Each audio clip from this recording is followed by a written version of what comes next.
Okay, നമുക്ക് എന്തായാലും ഈ ചർച്ചയിൽ നമുക്ക് ഗോപികൃഷ്ണൻ തുടങ്ങാം. ഗോപി, യഥാർത്ഥത്തിൽ LDF ക്യാമ്പിന് പ്രത്യേകിച്ച് CPM-നും CPI-ക്കും കേരളത്തിൽ ഭരണ തുടർച്ച ഉണ്ടാകണം. അതെ, അതായത് അങ്ങനെ ഒരു ഭരണ തുടർച്ച ഉണ്ടാകാതെ പോയാൽ ഈ സംസ്ഥാനത്ത്, രാജ്യത്തെ ഒരു സംസ്ഥാനത്തും ഭരണത്തിലില്ലാത്ത പാർട്ടിയായി ഇടതുപക്ഷം മാറാൻ പോകുന്നു. മാത്രമല്ല അവരുടെ ദേശീയ പ്രസക്തി ചോദ്യം ചെയ്യപ്പെടുന്ന ഒന്നായി ഈ ഇതിലെ പരാജയം മാറാനുള്ള സാധ്യതയുണ്ട്. പിന്നെ SKN ഇടതുപക്ഷത്തിനൊരു ഒരു കണക്കുകൂട്ടലുണ്ട്. ആ കണക്കുകൂട്ടലനുസരിച്ച് ഇപ്പം നമ്മൾ നേരത്തെ പറഞ്ഞതുപോലെ 75 സീറ്റ് വിജയം ഉറപ്പിച്ചുകൊണ്ട് അവർക്ക് ഭരണ തുടർച്ച കിട്ടും എന്നതാണ് അവരുടെ അവസാനത്തെ കണക്കുകൂട്ടൽ. അതിൽ 61 സീറ്റിൽ അവർക്ക് ഉറച്ച വിജയ പ്രതീക്ഷയുണ്ട്. പിന്നെ 14 സീറ്റുകളിൽ മേൽക്കൈയുണ്ട്. അങ്ങനെ 75 സീറ്റിൽ ഞങ്ങൾക്ക് വിജയിച്ച് കയറാൻ കഴിയും. എക്സിറ്റ് പോൾ കഴിഞ്ഞ തവണയും എക്സിറ്റ് പോൾ പ്രവചിച്ച 80 സീറ്റ് അല്ല, അതാണ്.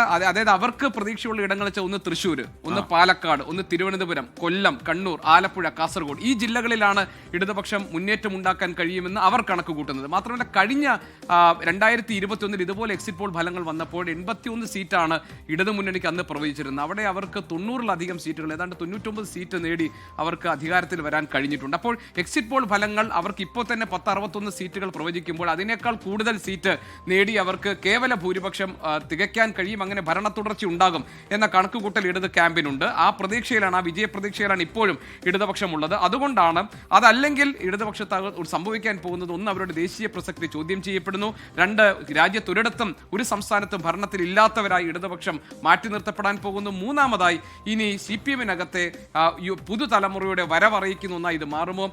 ഇപ്പോൾ ഗോവിന്ദൻ മാസ്റ്റർക്ക് CPM-ന് സംസ്ഥാന സെക്രട്ടറിയെ തുടരാൻ കഴിയുമോ? ഈ പരാജയത്തിന്റെ ഉത്തരവാദിത്തം ആരുടെ തലയിലേക്കാണ് വരാൻ പോകുന്നത്? ഘടകകക്ഷികൾക്ക് അവർക്ക് രണ്ടാം പിണറായി സർക്കാരിനെ കുറിച്ച് എന്തെങ്കിലും അഭിപ്രായ ഭിന്നതയോ വിമർശനങ്ങൾ ഉണ്ടെങ്കിൽ അതൊക്കെ മറനീക്കി പുറത്തു വരാൻ പോകുന്നത് പരാജയം ഉണ്ടായാലായിരിക്കും. പ്രത്യേകിച്ച് CPI-യിലെ ബിനോയ് വിശ്വമൊക്കെ ഒരുപക്ഷെ ഇതുപോലെ ആയിരിക്കില്ല ഒരുപക്ഷെ ഈ തെരഞ്ഞെടുപ്പിൽ പരാജയം ഉണ്ടായാൽ പ്രതികരിക്കാൻ പോകുന്നതും.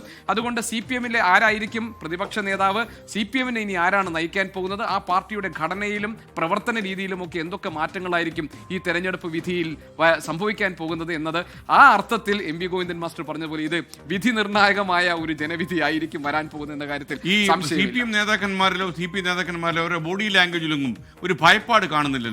പക്ഷെ ഒരു നിശബ്ദതയായിരുന്നു കഴിഞ്ഞ കുറച്ച് ദിവസം. പക്ഷേ ഇപ്പോൾ നമ്മുടെ ബേബി സഖാവിന്റെ മുഖത്ത് നോക്കി നമുക്കൊരു തീരുമാനം പ്രഖ്യാപിക്കാൻ പറ്റത്തില്ല. അത് കാരണം ബേബി സഖാവ് തന്നെ പറഞ്ഞത് കൊല്ലം SN കോളേജ് അദ്ദേഹം ഇലക്ഷനിൽ നിന്ന് നന്നായി തോറ്റു. രാജ്മോഹൻ ഉണ്ണിത്താനോടൊപ്പം മത്സരിച്ച് ഉണ്ണിത്താൻ ജയിച്ചു വന്നപ്പോൾ അദ്ദേഹം ഇറങ്ങി വരുന്ന കണ്ടപ്പം അദ്ദേഹം ജയിച്ചതാണെന്ന് കരുതി ആളിൽ എടുത്തുകൊണ്ട് പോയി അദ്ദേഹത്തെ. ആ ഒരു അവസ്ഥ അദ്ദേഹത്തിനുമുണ്ട്. അതുകൊണ്ട് ആ ബോഡി ലാംഗ്വേജ് വെച്ച് നമുക്ക് മനസ്സിലാക്കാൻ പറ്റില്ല.